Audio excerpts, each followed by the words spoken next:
여러분 안녕하세요. 네, 희망놀이 제4회가 찾아왔습니다. 네, 지난 2회와 3회 한국 제2대륙지구회장님을 모시고 정말 은혜로운 그리고 정말 기쁜 희망놀이 2회, 3회를 찍었었는데요. 이번 제4회 그리고 세 번째 주인공, 유레카 세 번째 주인공을 특별한 분으로 모셨다고 하는데요. 네, 맞습니다. 이번 희망놀이는 바로 이지그 YST의 뉴페이스죠. 박진호 디렉터님을 모시고 유레카를 진행해 보도록 하겠습니다. 나와주세요. 네, 안녕하세요. 네, 반갑습니다. 네, 반갑습니다. 그럼 자기소개 부탁드립니다. 네, 안녕하세요. 저는 박진홀이고요. 네, 올해로 29세, 20대의 마지막을 보내고 있습니다.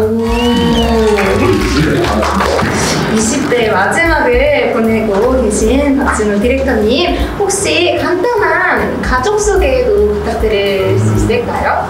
네, 저는 그 5 식구로 부모님과 형, 여동생 이렇게 자라왔고, 또 저에게 아내가 생기고 이제 아내의 가족들과 또 함께 살다 보니 또 처제들과 첫째 손아래 동서까지 이렇게 점점 가족이 늘어나고 있습니다. 대가족이네요. 네. 지금 2주년 커플에게 있어서 지금 행복이 아무래도 행복한 순간들을 많이 경험하실 것 같은데 네. 행복이란 무엇일까 궁금한데요.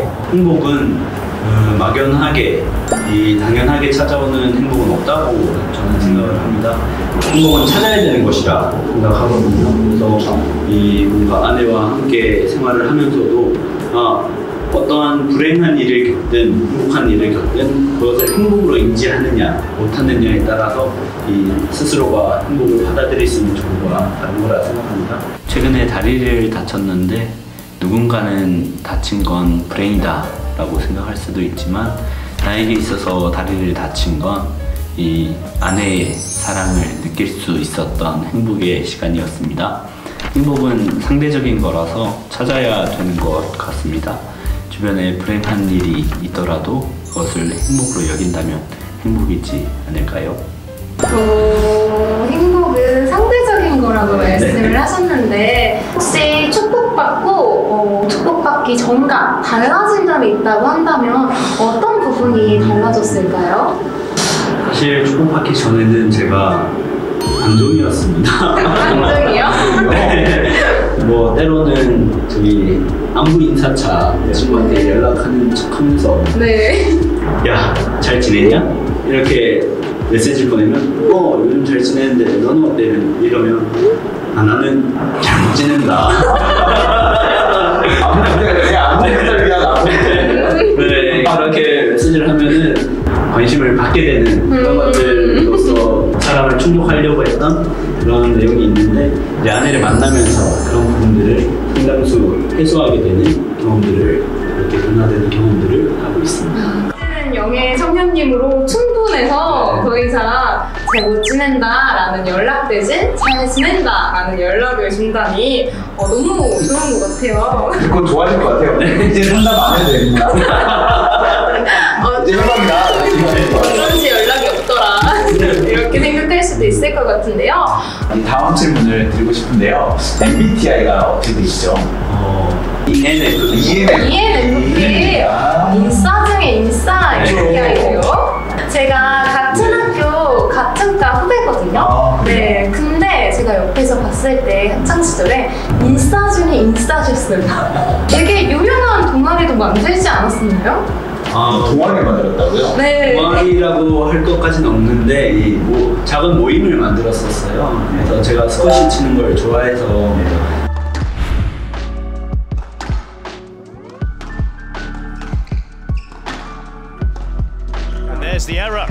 스쿼시를 혼자 치다 보니 이름을 스쿼시앤 박진호 이런 식으로 해가지고 철저히 자기중심적인 그렇게 활동을 했었는데 이제 하나둘 그 취미를 갖게 하게끔 스쿼시 한번 쳐볼래? 이런 식으로 사람을 찾다 보니 뭐 거의 제가 졸업할 때쯤에는 그래도 우리 스박 멤버들이 한 50명쯤 되는 근데 스박이 이제 더 이상 스쿼시는 박진호면 안 되겠다. 그래서 스트릿 박살내자. 아, 네, 그래서. 라는 이름으로 수박을 만들었었습니다. 그리고 인싸가 예전부터 어릴 때부터 인싸셨나요? 아, 제가 중학교 때까지는 사실 스스로를 아싸라고 정의하고 있습니다. 아, 그래요? 네, 그래요? 이 학교에서는 무언가에 위축되어 있어서 뭔가 나서지 못하고 이야기하면처럼 나대지 못했는데 반대로 교회에서는 조금 더 활발한 모습을 많이 보여줬었는데 이 교회 활동이 제 삶에 더욱더 커지고 이 많은 비중을 차지하다 보니 더욱 외향적이게 되고 더욱 활동적이게 되었던 그런 과정을 거치면서 대학 생활에 이 포텐이 터져서 가장 활발했던 시기가 아닌가 생각합니다. 가장 기억에 남는 대학교 때 활동이 있을까요? 제가 총학생회 회장 선거에 출마를 했었던 기억이 있는데 그 활동이 가장 활발한 활동이지 않았나 생각합니다. 총학생회와 특별히 기억에 남는 이유가 있을까요? 출마하게 된 계기부터 말씀을 드려야 될 것 같은데요. 한 기회로 설립자 총재분의 말씀을 듣게 됐는데 말씀에서 이 서문대학교가 롤모델이 되어야 된다라는 말씀을 해주셨어요. 그래서 저는 그 말씀을 실천하고 싶다라고 생각을 했는데 적어도 총학생 회장이 되면 그 설립자 분이 바라시는 학교를 제가 만들 수 있지 않을까 생각을 하면서 출마를 하게 됐고 그 출마를 하게 되는 과정 속에서 그런 구체적인 내용을 준비하다 보니 선거 공약들이 중심이 되었는데 애초에 이 학교를 만드셨던 설립자분의 내용과 생각들이 담겨지면 보다 좋은 내용이 나오지 않을까 생각을 해서 그 학생들이 바라봐주고 응원을 많이 해주지 않았나. 그래서 아쉽게 떨어졌지만 그 공약으로 인해서 많은 사람들이 영향을 받지 않았나 생각하게 됐습니다. 맞아요. 저도 그 당시에 학교를 다니고 있었는데요. 50표 차이로 그렇게 50표 차이로 이렇게 떨어지게 됐었어요. 메시지를 가지고 구체적으로 어떻게 실현할 수 있을까를 고민하고 공약을 만든 내용이 정말 대단한 것 같아요. 네, 이렇게 선거 공약까지 들어보니까 문선명 한학자 총재님의 말씀을 실천하기 위해서 굉장히 노력을 하신 것 같은데 박진우 청년님께 문선명 한학자 총재님은 어떤 분이신가요? 저에게 문선명 한학자 총재님은 참 부모다라고 말씀드리고 싶습니다. 참 부모. 네. 혹시 어떤 모습을 보고 참 부모라고 말씀하시는 걸까요? 참 부모님께서는 어떻게 생각하고 어떻게 행동하고 실천하면 이 세상이 평화로워지는지 알고 계신 분이라고 생각이 듭니다. 이 누구보다 세상을 위해서 평화를 위해서 노력하시고 활동하시고 그러한 모습을 모범적으로 실천해 주신 부분이 있는데요. 효정이라는 말씀을 해 주셨어요. 사랑을 받는 존재에서 이제는 효정이라는 마음으로 주체적으로 하늘 부모님을 사랑해야 된다라는 신앙을 알려주셨고 저는 평소에 스스로를 신앙이 약하다라고 생각을 많이 해왔었는데 주는 사랑에는 자신감이 생기고 행동하고 실천하게 되는 것을 많이 느꼈습니다. 사실 좀 어려웠던 일들도 있을 것 같은데요. 그런 일은 혹시 없었나요? 어려웠던 일이라고 한다면 제가 살면서 방황의 시기를 좀 겪었었는데 사실은 아까도 신앙을 하는 사람이라고 말씀을 드렸지만 신앙이 약했다라고 표현을 했는데 저는 신앙에 대한 고민을 많이 했었던 것 같아요. 그 고민을 하면서 이 공생활 하면서 신앙이 가장 약화됐었고 어려움을 겪었었는데 전역을 하면서 어머니에게 그런 말을 한 적이 있어요. 어머니, 저는 이 인생의 갈림길에 서 있는데 이 하나님 편으로 가는 길과 이 사탄으로 가는 길이 있는데 그 갈림길에 저는 서 있습니다. 어느 쪽으로 가고 싶지도 않습니다. 저는 가만히 여기 서 있겠습니다. 이렇게 이야기를 했었는데요. 이제 그 방황의 시기를 겪으면서 가장 큰 어려움을 겪었던 것 같습니다. 뭔가 어디로도 가지 않겠다고 다짐한 대로 결국 계속 정체되어 있었던 것 같아요. 그래서 속으로는 신앙에 대한 믿음과 감사함, 바람이 있었지만 가지 못했고 갈 수 없었던 그런 기억이 있습니다. 정말 눈 한 번쯤은 그런 방황의 때를 겪게 되는데요. 그럼 지금 총장님께서는 그걸 어떻게 극복하셨고 어떻게 하늘 부모님까지 그 길로 연결이 되셨을까요? 저는 사실 아직 극복하지 못했다라고 생각이 되어지는데요. 그 처음에 통일신학과에 입학을 하면서 공직의 길을 결의했던 사람인데 그 생활을 통해서 여러 갈등과 어려움을 겪었고 그 상황 속에서 많은 비교를 했었던 것 같아요. 나는 전역하고 어떤 사람이 될까 고민하고 비교하다 보니 그래서 나도 떳떳한 직업 하나 이야기해보자 하고 생각한 게 건축이었어요. 실질적으로 이 꿈을 이루기 위해서 전역하자마자 일본으로 가게 됩니다. 거기에서 먼저 일을 하면서 언어를 공부해야 되기 때문에 스키장 아르바이트를 하면서 이 2달 동안 거의 600만 원 가까이 벌게 되었고 그때 당시 잠깐 한국으로 귀국하게 됐어요. 근데 귀국하고 축하하러 간 자리에 제가 교통사고가 났어요. 버스 기사가 600만 원을 달라. 600만 원이요? 네, 그렇게 이야기를 하니까 내가 일본에서 벌어온 돈을 이렇게 탕진하는구나 생각을 했는데 그때 이제 주변에서 이거 봐라 이것이 탕감이다. 공직의 길을 가려고 했었던 사람이 못 나간 길을 가니 탕감되는 것이다 이렇게 이야기하니까 이 마음적으로는 불안해지는 그런 경험들을 했고 적어도 제가 무슨 일을 함에 있어서 이 가족이 반대하는 일을 하지 말자 그런 생각을 하게 됐던 것 같아요.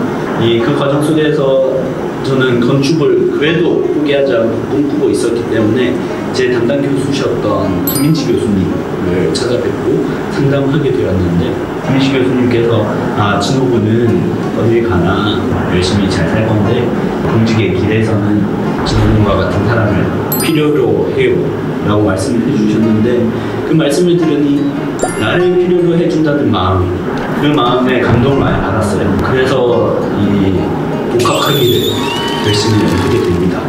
그때 이제 버스 운송회사에서 전화가 오는 거예요.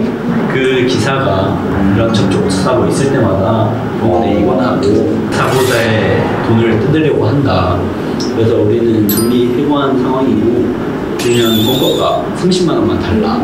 이렇게 말씀을 주시니까 또 주변에서는 이거 봐라 다시 공직의 길을 결심하니까 이 경제적인 부분도 다시 해결해 주시지 않냐 라고 이야기를 하니까 우연의 일치라고 하기엔 정말 신기하긴 하네요. 네. 너무 신기한 것 같아요. 그래서 그 돈을 이제 선거비용으로 잘 쓰게 되었던 경험이 있습니다. 이런 식으로 이 주변 사람들의 많은 조언과 이 환경과 상황들이 맞물려지면서 저를 자연스럽게 기득권 안으로 인도하게 해주셨던 것을 느꼈어요.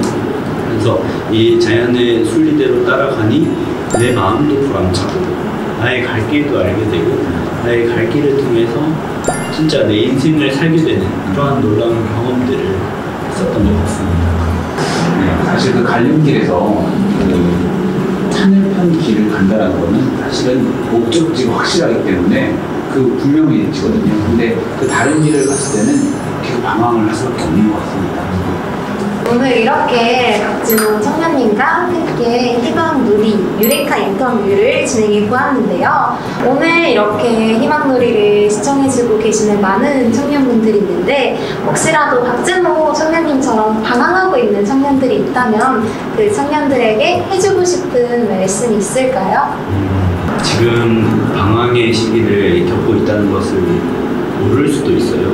굉장히 부정적이게 되고 지금 나의 길이다 생각할 수도 있어요. 그만큼 방황하는 그 시기도 그 길도 나의 길입니다. 그래서 괜찮다는 말씀을 드리고 싶어요. 나의 삶을 살아가는 과정이라고 생각을 하면 좋겠어요. 그래서 저는 방황하는 청년들에게 괜찮다라고 말씀드리고 싶습니다. 왜냐면 저 같은 경우에도 이 방황의 시기를 이겨내면서 나 스스로 극복하지 못했지만 그래도 주변에서 언제나 나와 함께하는 이가 있다라는 말씀을 드리고 드리고 싶고, 하늘 부모님이 나를 놓고 바라시는 뜻이 있기에 그 방황의 시기를 지나고 보면 언제나 나와 함께 해주신 분이 계셨구나 느낄 수 있지 않을까 생각하게 됩니다. 지금 방황하고 있을 청년들에게 좀 위로가 되는 말이 아닐까 싶습니다. 네, 마지막으로 우리 진호 청년님에게 있어 힘이 될 때 힘이 되는 그런 노래가 있으실까요? 힘이 될 때 자주 듣는 노래라기보다는 우연찮게 이 노래를 듣게 됐는데, 방황하던 시기를 이겨내고 이 노래를 처음 듣게 됐는데 공감이 많이 됐어요. 나도 그랬지. 참 부족하고 연약하고 내 인생 나도 모르겠다 생각했었죠. 이 노래의 가사를 보니 내 어려운 시절과 참 닮아 있다. 그래서 공감을 많이 하게 된 노래입니다. 내 모습 이대로라는 노래인데, 그 노래를 보면은 이제 내가 힘들 때 보이지 않아도 나와 함께 해주신 하늘 부모님에 대한 얘기를 가사로 하고 있더라고요. 그래서 그런 어려움을 겪고 있는 사람들도 노래를 들어주시고 공감 표현 주시면 어떨까 하고 추천해 봅니다. 그러니까 방황하는 청년들에게 이대로 괜찮다라고 했던 맥락 같은 맥락인 것 같습니다. 순식간에 시간이 다 지나갔는데 정말 진호 청년님을 모시면서 지금 이 시대의 청년을 또 보는 것 같으면서도 또 한편은 그 어려운 환경을 극복하고 이겨내려고 하는 그런 한 청년의 모습을 또 확인하게 된 것 같습니다. 네, 맞습니다. 저희가 이렇게 유레카를 통해서 이 지구 곳곳에 숨어있는 청년들의 희망을 듣는 시간을 가져보았는데요. 오늘 이렇게 함께 해주신 박진호 청년님께 큰 박수 부탁드립니다. 감사합니다.